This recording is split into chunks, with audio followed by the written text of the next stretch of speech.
public to see the real Maya Lauzon. Guys, I know the public's been waiting for this documentary. Is it dismount timer? Yeah. Oh my God. Stupid. Sorry. Did you guys do your planks? Oh, I didn't. It wasn't me. Oops. I gotta do my side flips. I always forget. Oh God. Sorry. Good. Whoa. Oh God. Oh my. Oh God, booby squat. Hey guys, we're live in the flesh with Fun Size. Thank you. Something about podium beam. God, the first day we just gotta get used to it. Extra bouncy. That's why we go on our extra bouncy game. That beam is scary. But you all survive it. Work! Oh. Push, quick! Yes! Nice. Good, arms. Oh.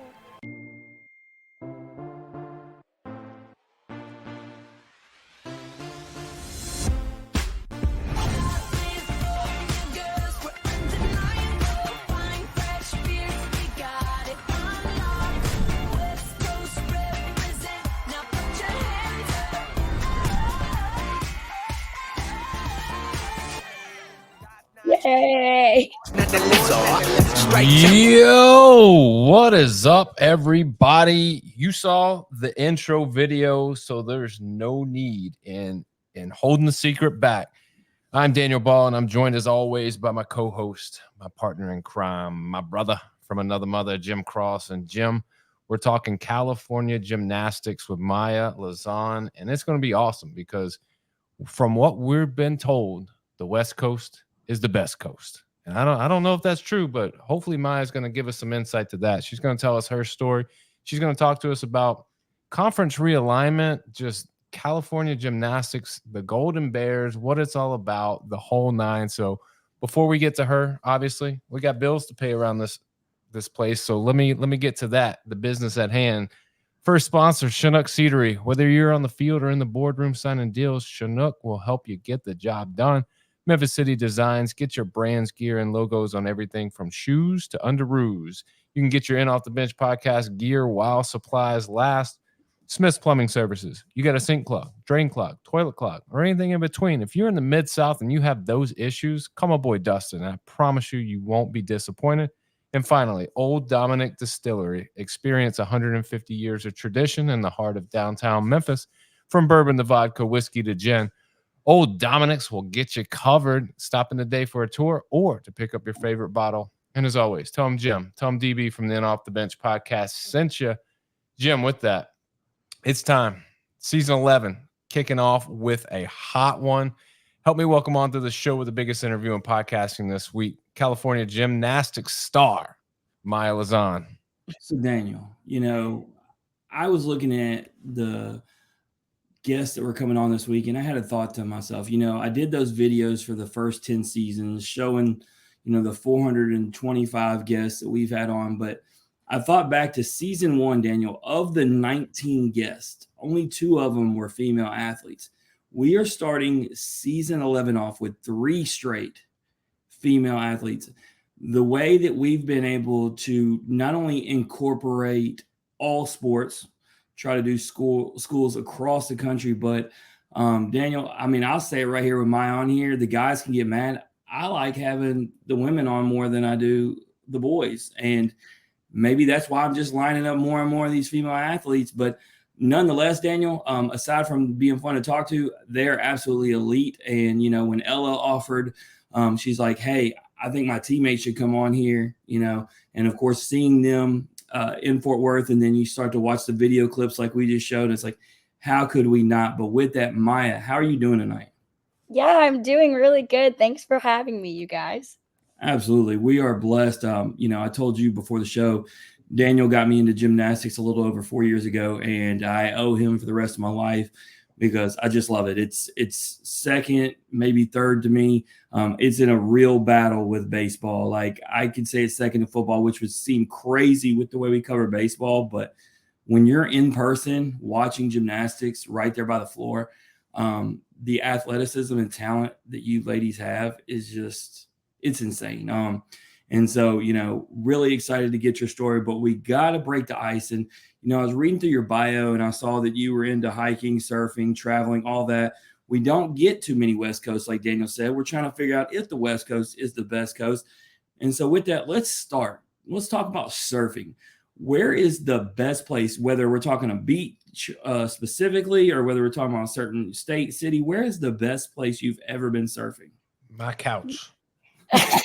That's my Yeah, favorite place. so I'm from Washington, and so I grew up in the Pacific Northwest. Love it there. I mean, Washington is extremely rainy, and but it's real scenic there. So the beaches over in Washington are really, really cold. So you got to go surfing in a wetsuit. I unfortunately have never been surfing outside of Washington, and it's on my bucket list to go surfing somewhere a lot nicer, like in Hawaii. But my dad used to take me when I was a lot younger to this beach called Westport, which is two hours away from where I live, which is Kent, Washington. And so we used to go surfing there all the time. And it was a whole lot of fun. I mean, yeah, the wetsuits was something that I had to get used to because even wearing those, the water is absolutely freezing. And then you get the most gnarly tan lines on your neck because it only goes up to here. I don't wear the ones that go over your head. But yeah, so I grew up surfing down in Washington, which was super, super cool. And I like how you said down in Washington. It's actually up. oh, sorry, up in Washington, my fault. From But California. no, This is I true. can't believe you've been in Cal that long and haven't surfed. When I was stationed in San Diego, got acquainted with the wetsuit and surfing.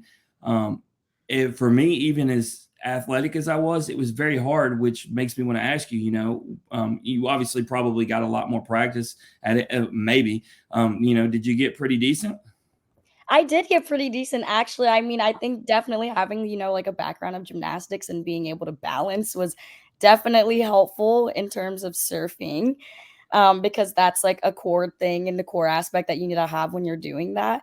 And I mean, I'm going to be honest, wasn't the easiest thing to do in the beginning and wiped out a lot, got eaten alive by a million different waves, but still had a ton of fun. And yeah, I think the gymnastics aspect definitely helped in terms of getting So good at you it. said core, and my core, even in my best shape, I didn't have no rock hard six pack. So maybe that's the issue. But I tell people, Maya, the thing about surfing is because you talk about the balance part. You first have to get up, and getting up within itself is such a hard obstacle. And that once I did that, I thought it was going to be easy, right? No, every time I get up, next thing you know, I'm flipping over backwards. And it's like you said, you got to balance. But yeah, you've definitely got to. We just went, took our kids to Disneyland. It was my daughter's senior trip. Go out to Huntington Beach. I saw the surfers get it at just the right time. It was like just after lunchtime. It was like 1 or 2, and they were out there getting it. And so it was a beautiful beach. So if you just need one that I know that's probably, I don't know, it's like 90 minutes, I think, from where you're at. That's a good one. But if you do get somebody to get some clips, we got to see you shredding. Oh, 100%. Yeah, no, my dad's been talking about wanting to go surfing at Huntington Beach. So maybe one day when he comes down to California, I can go do that with him. But definitely up there on my bucket list because I want to go venture outside of Washington beaches because, we're not known for having the most greatest, awesome beaches there. Well, what you are known for, and I'll tell you, my dad was stationed in Washington, and Daniel, I've told you this before. He swears by its beauty, and one of the reasons was talking about the mountains. And so, with that, you put on there hiking. Was that something that you got to do on the regular because of your location and had beautiful hiking areas? Yeah, 100%. My dad's a super spontaneous person, and so from a really, really young age, he used to take me hiking everywhere. And so growing up, that's just a lot of what our outdoor activities would be. And because Washington's such a beautiful place, we have a lot of opportunity to do a lot of hikes. And my freshman year, when we came in, we did this thing called a passion talk. And it was just really funny because I talked about how much I enjoyed hiking. And then a lot of people in my class were like, ew. And I was like, well, you come to Washington, maybe you'll change your mind. But yeah, so I grew up doing a lot of outdoor activities, especially hiking, because, Washington's very scenic. We have a lot of beautiful landscape. So if you want to go hiking, go to Washington, 100%. You know what they call hiking in Florida? What? Walking. I don't. Wait, sorry, what is it? Walking. Oh, just walking. It's just I mean, flat. that's the There thing ain't I nothing think to about, see. Daniel. I sent you the thing earlier. I did 7 miles, and I'm working my way back to getting in shape. And so with that, I decided to keep it simple, especially because I was in the military. So we walked and marched a lot, and I did 7 miles. And the reality was I was doing it around neighborhoods. What it would be like, Daniel, if I could be up in some beautiful mountains as opposed to just walking around the neighborhood, definitely would make it more fun and enjoyable. But of the last of the 3 things I mentioned is traveled. And this is something that, I think about a lot right now because my wife is getting back from Greece. Daniel has been over to Europe. My traveling was a lot, but it was in the military. So maybe not exactly your exotic places, but I always think about, traveling is just such a fun thing and people have been to a lot of places. So for you, what is your favorite place you've ever been? My favorite place I've ever been is probably Hawaii. So my half sister used to live there. She now lives in Vegas. But so when I was growing up, my mom's side of the family and I would go over to Hawaii and we would go to Oahu and then just hang out in Honolulu and hang out with her family. And so that was super cool. It's really nice being in a very island kind of vibe area because I mean you don't get that a lot. You You just know, in said the if you went to Hawaii, you would want to surf there. You went. What I happened? know, and I've been there a ton, and I never got the chance to do that. It's very upsetting. Failing, Daniel. She's failing, bro. I am. It's horrible. But no, that is on the bucket list still. And the next time I go, whenever that is, that's Yeah. definitely going to be on the radar. That is a perfect segue. Speaking of traveling, speaking of bucket lists, our favorite thing our listeners like to hear about our guests, their taste in music. So if you could travel anywhere and see any musician, where would you go and who would you go see? So this is like a double whammy question. Well, in terms of traveling, I would love to go to the Philippines. So I'm Filipina. Both my parents were born in the Philippines, and I've just never got the chance to go. So I would love to go connect with my culture and see the rest of my family that's down there. Music wise, though, I would love to see Frank Ocean in person because I'm a big R&B girly, and I Or love. Frank Ocean in the Philippines? Can we make this happen? Yeah, we could make that Daniel, make the killing call. two You know birds with one people. stone. Yeah, I would love let me make that call. I don't right think now. we know those kind of people. Maybe in sports, but not the Philippines with music tour. But hey, Yeah. we'll make an attempt. But last one, and we'll get into your story. This one's fun. Daniel wasn't with me the last gymnast I had fun with. I had Addison Fada from Oklahoma Gymnastics. She's a freshman, but I never expected the question. She was the first person I asked it to, and now I got to use it again just to see if it goes the way it did. But I asked her what movie, the last movie she went to in the movie theater was, which led to the funniest story. And we may not get that out of you, but it all starts with what was the last movie you went and saw in a theater? Oh, God. I saw a couple over the summer. I'm trying to remember the last one that I Couldn't have been too good. You got to think of what you went and saw. Oh, it was Long Legs. Oh my goodness, that was It was no horror movie. It was Long Legs. That was the movie she said, and she said it was the worst horror movie ever. Was it as bad as she made it out to be? It was like, I don't know. Okay, because it was showing up all over my social media, and like I do enjoy horror movies. I actually do. I don't mind watching them. I like the adrenaline that I get from it. And so when it was being promoted on social media and they were doing a lot of cool marketing tactics like the heartbeat and saying how they weren't going to show Longleg like his face until you watch the movie. And then it was fine. It was just kind of like anticlimactic in a way. But I don't know. I thought the plot was okay, but I don't know. There was a lot of The fact that was the movie, okay. it led us down a whole road of whether she had good taste in music or not. And Daniel, I said you weren't. Were you actually on that episode? I was. Oh, why did I think you weren't there? I was there. I was there. Anyway, and I said this. When you turn 40, Maya, you don't know anything anymore. No, I mean, sometimes he's here, sometimes he's not. Maybe he was quiet during that conversation. I don't know, but I do know that me and Daniel, because that's why I started to think he was there, because we learned that she didn't have real good taste in movies. That's what we really found out. And I just messaged her actually and told her that you said that movie. And I said, we're gonna find out if she has better taste in movies than you. But what was the previous movie? Let's see if you pick bad movies on the regular. Yeah, okay. The movie that I saw in the theater before Long Legs was Challengers. I haven't seen that. Daniel, have you And seen that? that was a great movie. It was brilliant. I loved it. It's the tennis movie with Zendaya.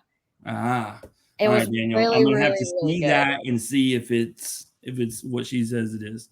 I thought it was great. I don't do a whole lot of movies. I'd rather stream it and wait and do the whole sit and You're doing it circle my wrong with little couch. kids. Then if you didn't go see Inside Out 2 at the movie theater, you did it wrong. I didn't get to see I'm that. doing it exactly right because my bank account is a lot higher by not doing It's that. $50 to take 2 kids these days. I'd rather this is so bad. I would rather wait for the movie to come out and let everybody tell me how good it is, and then I'll buy it for a quarter of the price that everyone paid to go see it. So then I have it forever. You're missing out on This the is so true, though. experience, man. You have a good point. You're right. You're right. You're the But- same guy that I once in high school, we went and saw. This is how old we are, Maya. The original Fast and Furious came out when we were juniors in high school, and then we all got in our cars and like we're racing down the street. And of course, none of us had fast cars either. But we had just watched the movie, so naturally, stupid teenagers, we had to be like them. And that's Daniel. You can't get that kind of experience if you don't go to the theater, bro. True. You're right. Maybe one day a movie will spark me like Long Legs to get out and go see it. But definitely one hasn't even though Beetlejuice almost would pull me out because I like I've been seeing a lot of that everywhere. You made a great decision not to. I went and saw it with Jackson Saturday. No, if you're one of those who you're going to compare it to the first one, it can't hold the first one. I wouldn't compare it to the first one because I don't necessarily think the first one is a great movie. Move on. Give her a story. Like it's entertaining for me, but like when you look at production value, like looking back on it now, it is not a good movie. You better hope my wife doesn't decide to listen to this episode of all episodes. She will not be your friend anymore. And that's fine. I don't. If she doesn't want to be my friend over a movie, maybe our friendship wasn't meant to be. When she starts decorating for Halloween when she gets back, there's going to be Beetlejuice decorations, bro. I have Beetlejuice as a decoration for my house. I'm not saying it's not a good movie and I don't enjoy it, but it's not a great movie. It is not a great movie. To what we agree on, and that's Gymnastics. All right. Well, let's get to it. Obviously, you talked about being from the Pacific Northwest in Washington. So where exactly in Washington are we talking about? Kent, Washington. Kent, Washington. So if I was going to go visit Kent, Washington, what would you say that I needed to do, see, taste, hear? What's the one thing? Oh gosh. Well, see, this is the thing, because like normally when people ask me where I'm from, I just say Seattle because no one knows where Kent is. And Seattle is a very touristy spot. And so that's what I normally say. I mean, go to Seattle, go visit Pike Place Market, go explore and go to Gasworks. Like there's a lot of touristy stuff there. But in Kent itself, I feel like it's kind of an anticlimactic city as well. Am I stopping by your home and getting some, what is it, lumpia? Is that? Oh, absolutely. If the best place to go in Kent is definitely my house because my dad and my mom are chefs. Oh, I bet they do it up right. Authentic Filipino food. Nice. So tell me about that. Obviously, mom and dad big into the picture, very supportive. You talked about having a stepsister or half sister. Yeah, so I actually have a pretty big family. So break it down for me. Tell me the whole tree. Start from the bottom and work our way up. Absolutely. Yeah. So my mom and my dad, they're both very involved with my career and just me as a whole. I have a brother who I grew up with, and then I also have 2 stepbrothers, and I have a stepsister, and then I also have a half sister. So pretty big family. I don't spend a ton of time with my other siblings just because I don't see them around as much. But me and my brother, we weren't as close when we were growing up, but now like he's like one of my best friends. Love him. And yeah, I mean, I grew up mainly with my dad. He's my best friend. And I have an amazing stepdad also. His name is Jack. And so, yeah, I grew up in Kent, and my mom and my stepdad lived in Seattle. And then they were kind of migrating from California back to Seattle a bunch. And so now they had a primary home in Pasadena at one point, and then they moved out of that. They went back to Seattle, and then they went to Palo Alto, and now they're just moving out of that too. But my dad's pretty much just been in Kent area his whole life. And so, yeah, I mean, I grew up with my brother, I grew up with my dad, and I have a pretty big family. My sister's in Las Vegas, so I don't see her a ton. She's come to a couple of my competitions, but yeah, even though we're pretty spread apart, we're still a pretty tight knit family. And yeah. Well, that's good. I mean, obviously, even when your circle is really small, as you get older, it's harder to stay connected. I can only imagine like how difficult it is when everybody's doing their own things and you have a huge family where everyone's still trying to stay connected. So it's good to hear that you guys, still get to connect and you talk to one another and you kind of, what everybody's got going on. Yeah, Um, absolutely. so with that, getting to the part where obviously you're an elite level gymnast, like who influences you to do that? Yeah, so I would say my biggest influence is definitely my dad. I mean, he's just been my rock, my best friend since I could walk. Yeah, I mean, he's always just told me to be tough in the most difficult situations. And, he pulled a lot of strings. And so did my mom. I mean, I love both my parents, but my dad has definitely just been like the most influential. And yeah, I think he's really just pushed me in a lot of ways that I didn't think would ever get me in the position that I am now. But, I made it to college gymnastics. I made it to the number one public university. And, I credit that all to my parents. And, yeah, so I would just definitely say my biggest influence in my life is my dad. He's just the strongest person that I know. And, he's been there for it all. And, we've gone through a lot of stuff together, and he's pulled a lot of strings for me to get to where I am. So, yeah, definitely my dad. So outside of dad, obviously you know, in order to see gymnastics as a kid, you got to really follow, either you're in it and you know who to look at and you're in a gym and you see and you kind of idolize the people in your gym, or like most people, you are versed in the Olympic gymnastics scene. So I'll ask you what, did you watch Olympics growing up? And, up until this point, who is your favorite Olympic gymnast to watch? Yeah. So I did watch the Olympics, growing up. At my club gym, we used to like put it on the TV, and then we would stop practice and everyone would kind of just like run over. All the little kids would be so excited, and we would see, the US go up there, and everyone would just start screaming their heads off. And it was really exciting. So yeah, every 4 years when the Olympics would come off, we would just turn it on the TV during practice, or if it was going on at home, watch that at home, of course. And my I think favorite Olympic gymnast has got to be Ali Raisman. She's just, I mean, she's such an amazing, talented, um, very impactful gymnast especially in the US. And, she's got so much difficulty and so much artistry on every single event. And she was just someone that I gravitated to watching when I was growing up, just because I think of the, difficulty she had. And I think of how, she had different skills on every event that just made her such a dominant and powerful gymnast. And I think that was really inspiring. And then she went to multiple, which was really cool to watch and to see people age and still have the ability that they did 4 years prior. So, yeah, Ali Raisman was definitely one of my favorite gymnasts to watch growing up. Yeah, we talk. I mean, now Ali is doing commentary, and it's night and day difference between her and the broadcast team that she works with, because they lean on her for all the knowledge and expertise in, you know the routine and the deductions and why and what they're going to do. And you can tell how knowledgeable she is, and you can tell what sets her apart from other gymnasts and why she was an Olympian. It's more so than the talent. It's what, that mental approach to it all, which is even tougher. um, but you yourself were a two-time Junior Olympic national team member. You were top two, three all-around finishers at Junior Olympic Nationals. You took third in 2018, second in 2019, 7 top 10 event finishes across 4 appearances at nationals. You won the vault title in 2019. You led Metropolitan Gymnastics to 2019 Washington Optional State Championship. And by the way, you were a member of the National Honor Society, high school scholars. But before I get to any of that, all of that is great.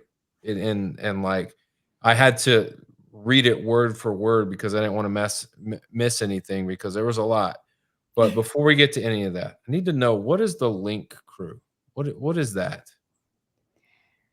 The Link Crew was just something that happened in, I think, oh my gosh, it's been so long now that I'm honestly He starting to downplayed it, blank. but it was worth enough that they mentioned it right with all this stuff. And I thought, why even Google it? I want to find out from her herself. Daniel, I mean, you see something like that, crew on the end of it too. Like, what are we talking about here? Well, you thought this was going to be an easy interview. No, we're bringing you Yeah, I'm back. gonna get with all the hard questions. I don't even remember what half of these things are, to be honest. If I'm saying this correctly, because honestly, that was a very, very long time ago. I think the Link Crew was just, I was just a part of a small group in my high school where we would help out around and sort of just organize little events in high school. I think it was just like significant to post or on there, or like when I was telling my bio about myself. It was just something that I did in high school. Honestly, it See, really was she not was that significant. I think it said Link Crew, and I said, "Oh yeah, that's fire. I'm gonna put that in she there." was like, I okay, can't let even me make remember sure I what tell Link them that I was on this honor scholars, and by the way, on the Link Crew that was. And doing my by the way, I'm thing. a Link Crew member. Just wanted to put that out there. Yeah, She was it was like, just a super "Yo, small I'm part of the organization. Link Crew." Yeah, I really just don't think it was that deep now. It was just a small organization where we would set up things around our high school, and that was pretty much it. So Mm. I obviously, know I'm failing again. I'm out, sorry, guys. outside of what the perception of the Link Crew, um, you had massive success. So tell me about, your club, your gymnastics club. Who was it, and what was the competition like there? Yeah, so yeah, like I mentioned, I'm from Washington, so I grew up in Region 2, which consists of Washington, Oregon, Idaho, Montana, Hawaii, and Alaska. And so Region 2 is known to be a more of a less dominant region in club gymnastics. And so when I was growing up, it was crazy because when you would go to regionals, also Washington was a very dominant state in Region 2. You would go to regionals and you would have maybe one or two gymnasts that were representing Oregon and Montana and Idaho, and maybe a couple from Alaska, maybe a couple from Hawaii. So Washington overall was a very dominant state in Region 2. And there weren't a lot of gymnasts, to be honest. It wasn't the most gymnastics dominated region overall compared to, Region 1 or Region 3 or Region 5. And so Well, I mean, you think about some of those areas that you're mentioning, it's not like they're highly populated. I'm trying to think, Daniel, we had a gymnast that was from like Wyoming or Montana or somewhere, and they had to travel like a long way to be able to even compete. So when you mention some of those, like, I don't know much about Alaska, but I just don't see it being like a gymnastics heavy, state, so to speak. yeah, no, definitely. I mean, a lot of the states in Region 2 are very much not gymnastics heavy. I think it's getting better now, but I mean, I haven't been in club gymnastics for a little bit, but yeah, so the competition I want to say was a lot different than I assume how it was or what I hear from my other teammates. Cuz hearing when I came to college and I would hear my like other teammates who come from Region 1 like California or Region 3 Texas, or even Ella who came from Region 5, it was so competitive trying to get to nationals. And it was like people who were breaking high 38s, which was like a crazy score in like JO, would qualify, and they would only take a handful. But for Region 2, it was almost like if you hit a 34, which is significantly lower than other all-around scores, that were qualifying in different regions, you were pretty much set to go. So I would say Region 2 was definitely a little bit of an easier competition in terms of getting to nationals.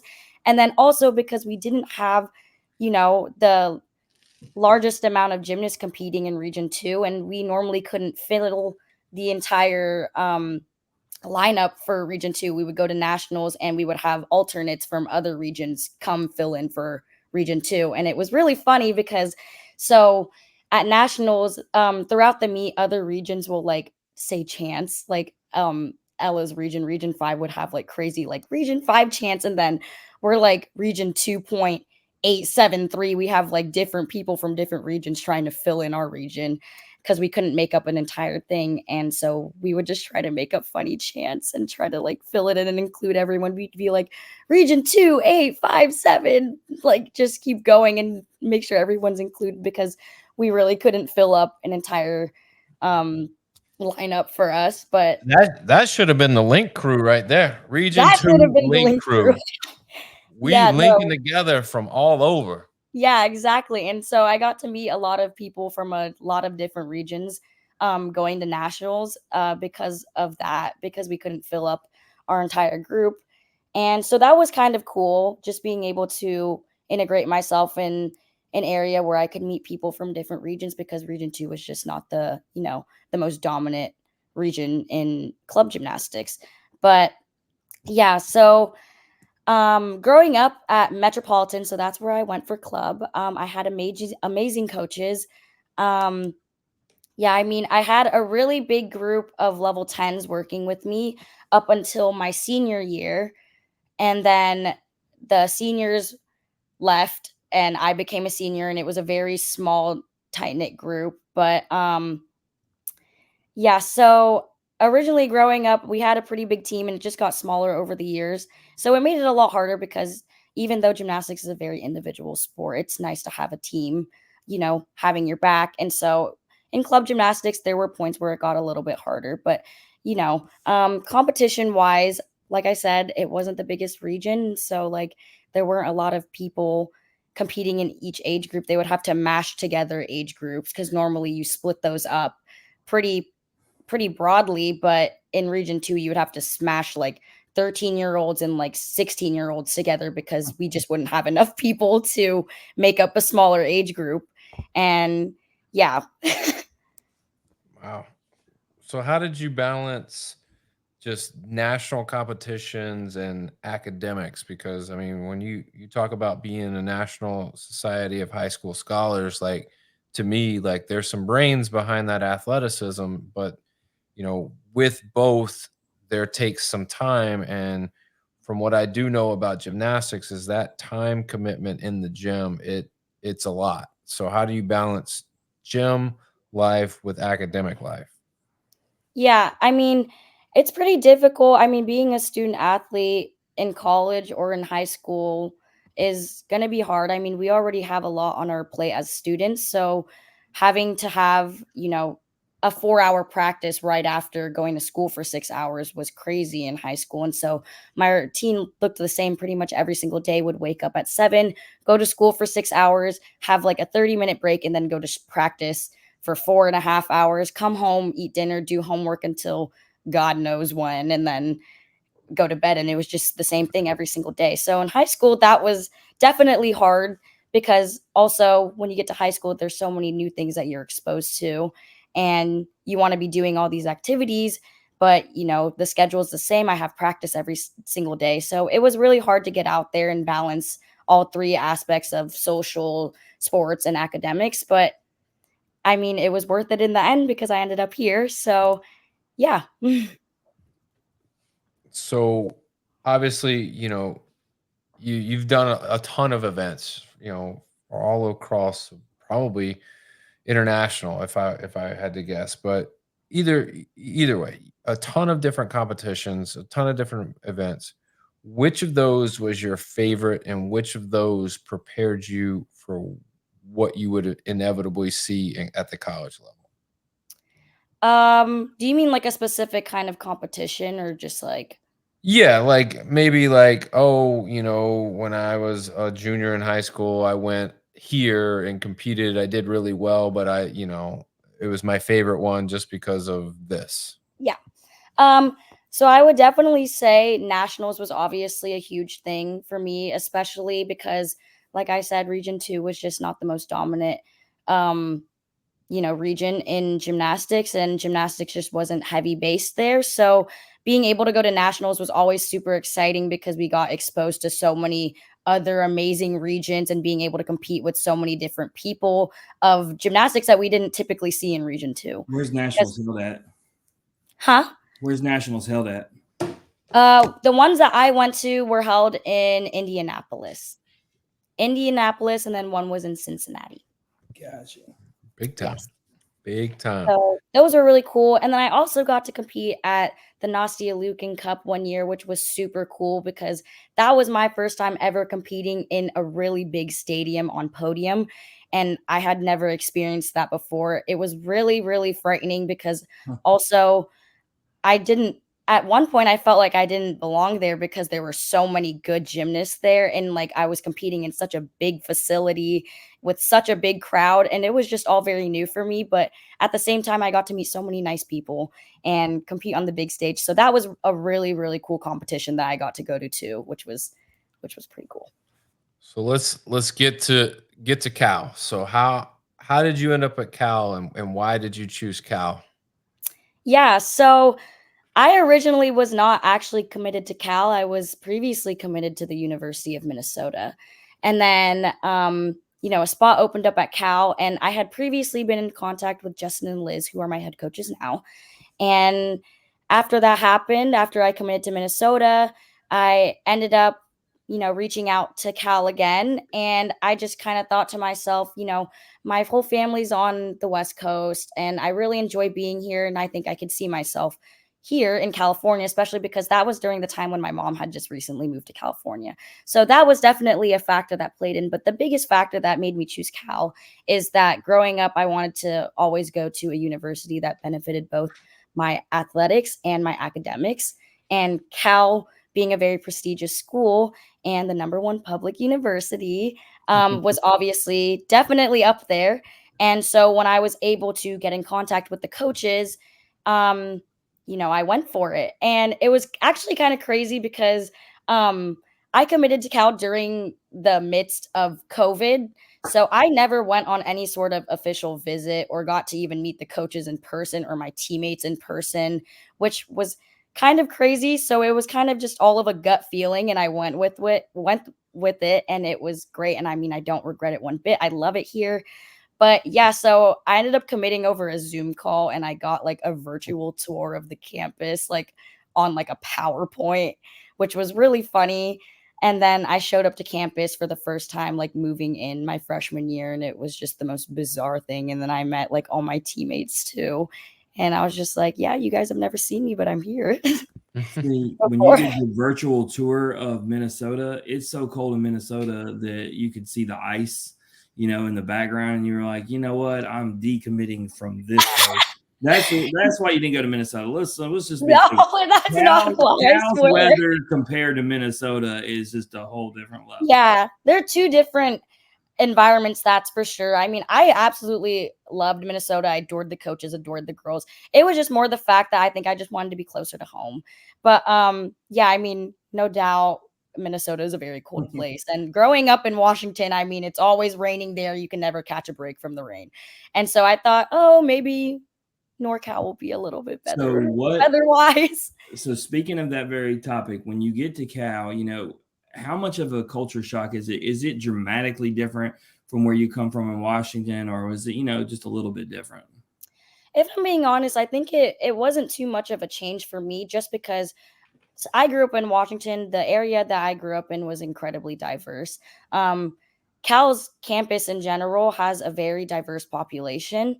And so that was very comforting for me because I have always wanted to be a part of a team and a representative of something with, diversity and inclusion.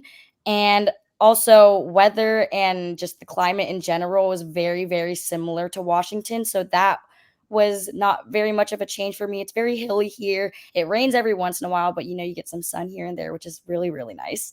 But yeah, so overall, it wasn't the most drastic change for me. I mean, I think the transition from high school to college was definitely hard in terms of just like moving away from my family. But other than that, I think it was a smooth transition and nothing is too different over here, to be honest.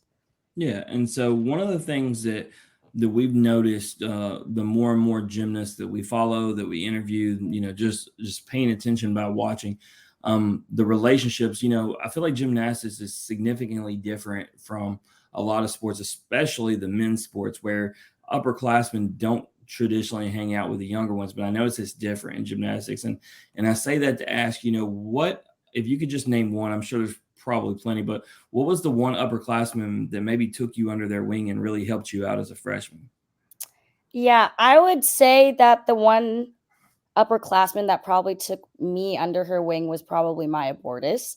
And I mean, they were all there. I had a really big senior class when I moved in my freshman year because we had 5 seniors and then we had 3 super seniors. So we had a really big Yeah, senior coming class. off the COVID time, Yeah, a lot of them. yeah, definitely. So they were able to stay and that was great. I mean, if I'm being completely honest, I loved all of them.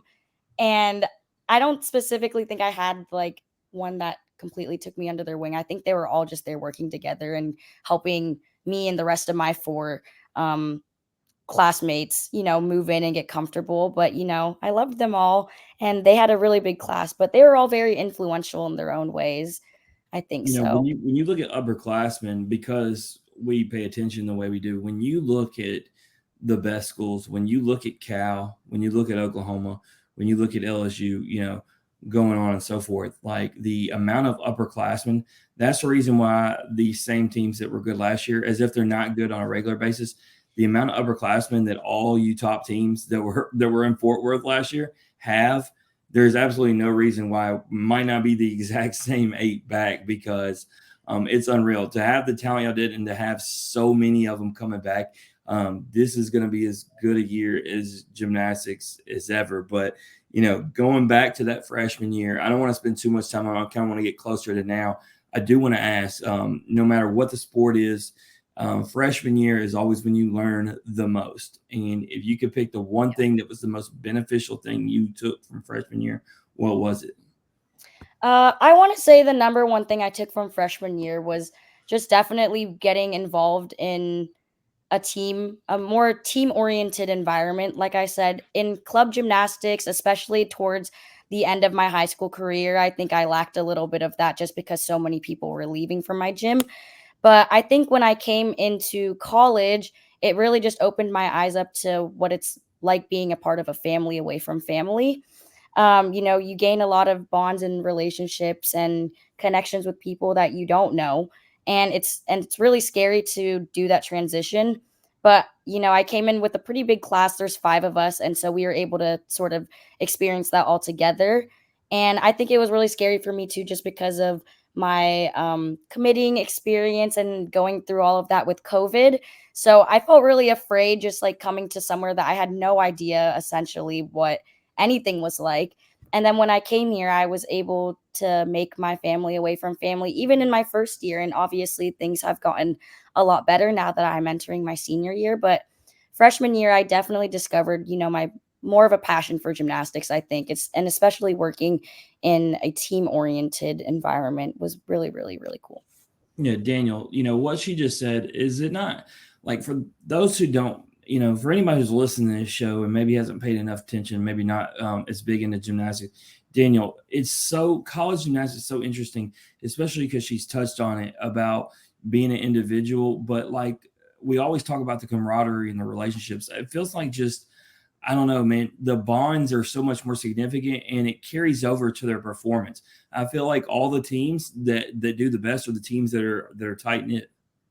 Yeah, I mean it it's across all college sports, really. I mean, when I coached college, my best teams weren't necessarily the most talented teams. They were talented, don't get me wrong, but they were teams that gelled together and got along the best and really cared and supported one another, because we had teams that weren't as talented, that weren't cohesive, and we had teams that were super talented, but none of them, they only wanted to play for themselves. And it makes a difference when you care for the people that are working with you.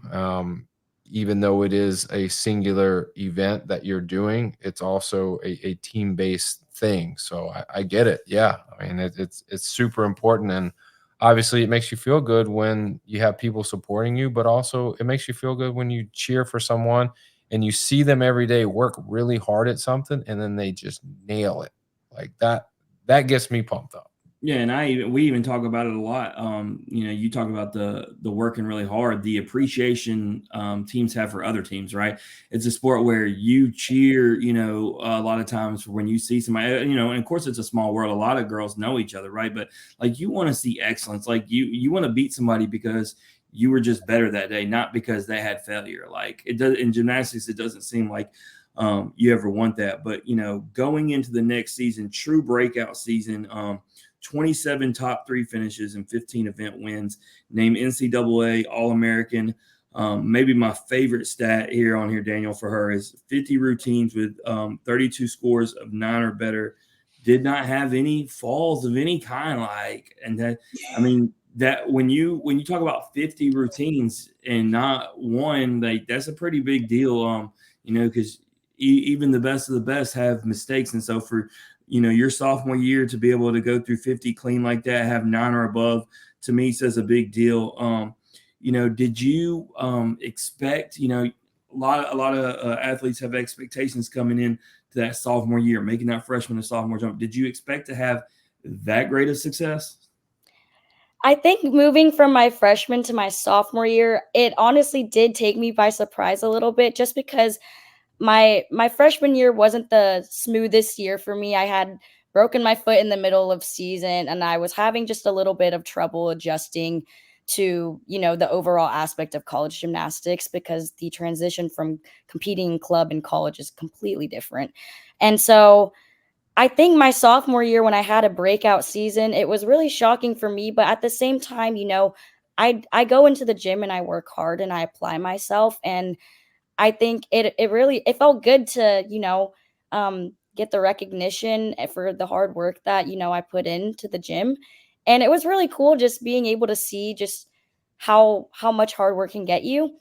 And I think after not the most smooth freshman year, that was a pretty cool thing. And so it only kind of just went up from there. I think every year I'm just starting to surprise myself a little bit more.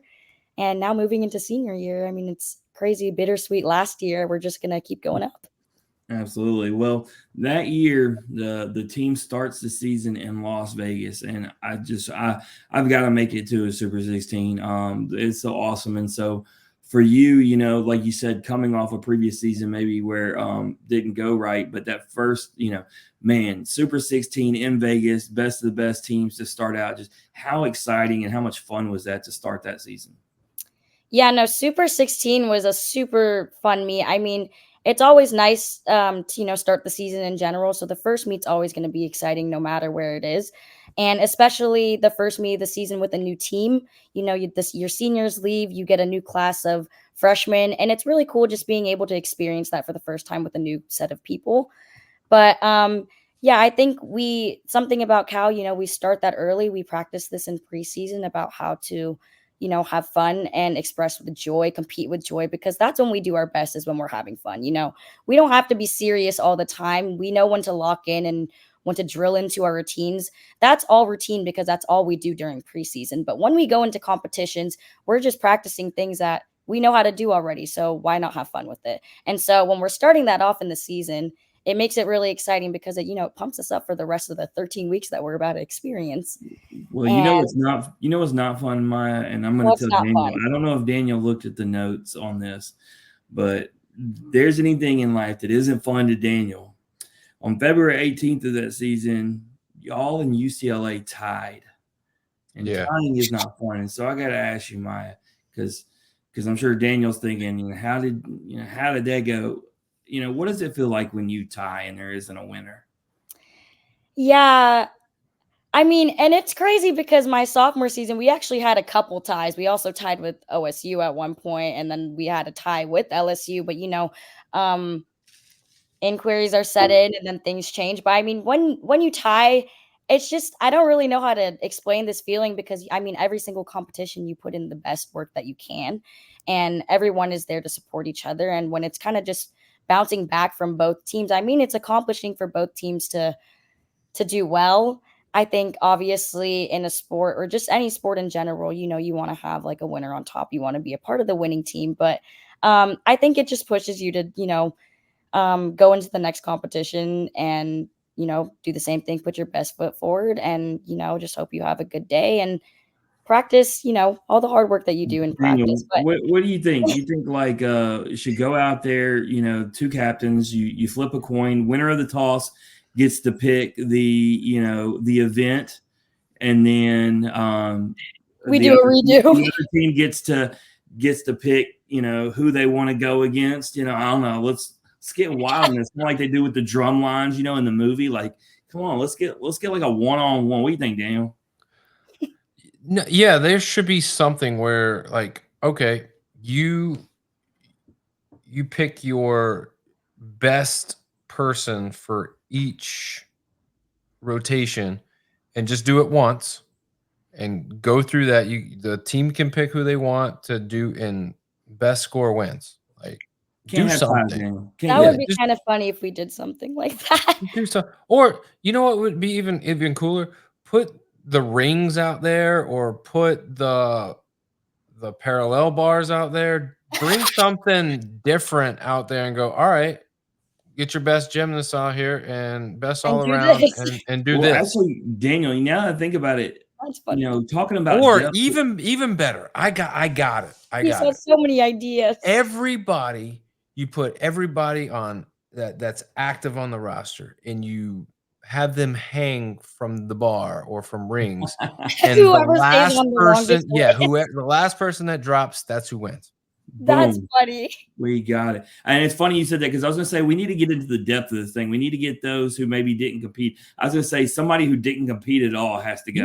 Yeah, let it come down to, but somebody who may not have competed could be the hero of the night. This is true. They work hard at practice. They deserve to be a hero. Yeah. Well, getting back on topic. So y'all finished third. Y'all finished third in Fort Worth. Obviously, Oklahoma wins. Absolute juggernaut. But y'all are right there hanging with them, which I feel like set y'all up for, last season, which we're fixing to get into. But how, we keep talking about the differences of gymnastics. I think gymnastics is a sport where you can finish third and hold your head high a lot better than others. So, I mean, how good did it feel with all the work that y'all put in to be able to make it to that final stage, to be able to get third? And like I said, when you lose to a team like Oklahoma, like, you just have to tip your cap, because they were that good.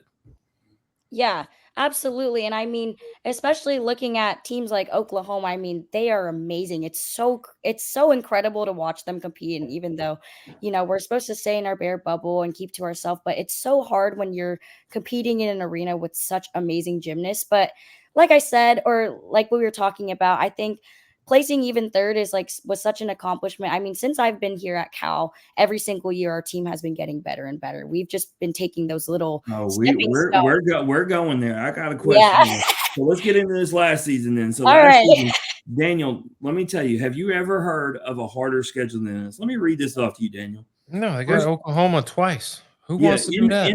In Vegas alone, they had Auburn, Alabama, and UCLA, number 17, number 8, number 5. They would face UCLA 3 times on the season. Number 14, Michigan State, number 18, BYU, and like you said, number 1, Oklahoma twice. Like, and so I bring it to you, Maya, like, when you get to the finals, it just competing against all those teams, does it make it to where you're not intimidated at all? You've faced the best teams all year. You've went toe-to-toe with them. You beat the majority of them. So does it feel like you are now prepared that no matter who's on that Final Four, like, that you can compete with them and beat them? Yeah. So I've said this like in previous interviews before, but so the thing about our team, and like what I just mentioned, so every single season that I've been here, we've really just been making those small steps to get better and better every season. So my sophomore year, we finished 7th. And then last year we came in 2nd, which was the most bizarre thing ever because, I mean, it was just so crazy because before in the past, I think we have, felt a little bit more intimidated going up against teams that were, better or top like 5. Like it's really intimidating going into a competition knowing when you aren't on that level. But over the years, we've been getting a lot better. We've been showcasing how talented we are and how driven of a team we are. And we've put our best foot forward and we've ended up in those same positions. We've been doing great the last couple years, and our program has just been skyrocketing and making history every single year. And so I think the intimidation has definitely gone down. I think we've looked at it at a completely different perspective now, especially last season. We knew we were one of the top teams, and that's how we went into it. Like, we don't have a reason to be intimidated because you know what? We're just as good. Well, I watched y'all in Fort Worth, and both days didn't look the slightest bit intimidated. And I know because I'm an LSU fan. I'm not wearing LSU tonight, but I got LSU gymnastics stuff over there. Mhm. I mean, it comes down to Aaliyah Finnegan has to stick that routine, or y'all are national champions. And that's where, like I said, the appreciation thing comes about, because y'all know that y'all did everything y'all could, right? I mean, absolutely. Absolutely. And it took LSU just being that slightly much better. But and you said you got better every year, and that's where I wanted to go. So Daniel, I mean, I'm looking at this trajectory: 3rd, 2nd. So what's coming this year, Daniel? First place. Boom. First place. I mean, I'm not a mathematician, but I think I got that one right. I mean, I told you, I think that y'all, Oklahoma, LSU, Utah, like, I mean, I feel like there's no reason why it shouldn't be back there. So it's definitely not going to be any easier than any previous year, but there's no reason, like you said, you're not intimidated anymore. You've been on that stage back-to-back years, and you went from 3rd to 2nd. So, I mean, it would be really cool story if you could be able to say, hey, each year, and in your total 4 years, like you said, 7th to 3rd. And so that would be really amazing. So I know y'all are excited. Like I said, the amount of upperclassmen y'all have, I've never been more excited as a fan in this going to be the 5th year. And I told Ella, especially with y'all, I don't know if it means me and Daniel going. I don't know if y'all end up in the Super 16 to start the season. I don't know. Cal's a lot harder for us to watch, but somehow, some way, me and Daniel are gonna get to see you. Obviously, hopefully, in the end, it's Fort Worth, right? But somewhere through the season, would like to see y'all. But we have nothing but the highest of expectations. And if y'all do go and win it, you and Ella, as Daniel always says, you got to come back and talk about it, because we got to talk about 3rd, 2nd, and then 1st. Yeah, absolutely. A Disney story in the making. But Daniel's got a good question, because y'all got a little sidetrack this year that's different from previous seasons. Yeah. So you guys are part of conference realignment, and you're a part of the Atlantic Coast Conference, the ACC. Obviously, teams like Stanford, SMU, UCLA, Utah are all making that transition. Are you excited about the change? Is it disappointing? What are the feelings in regards to that? Because there is a difference. Yeah. So, I mean, for me personally, obviously, I grew up watching Pac-12 gymnastics. UW was really close to my hometown. And so, and then being able to compete in the last 3 years in the Pac-12 has been amazing. It's been super fun.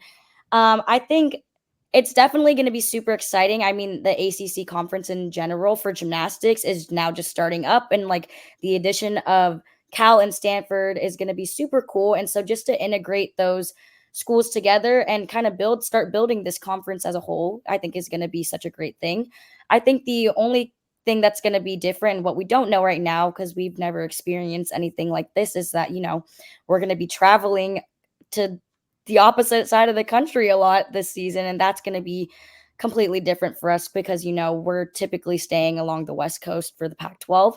And so I think traveling is just going to be something that, we're not accustomed to. And that's something we're going to have to get used to. But overall, I think it's going to be super cool.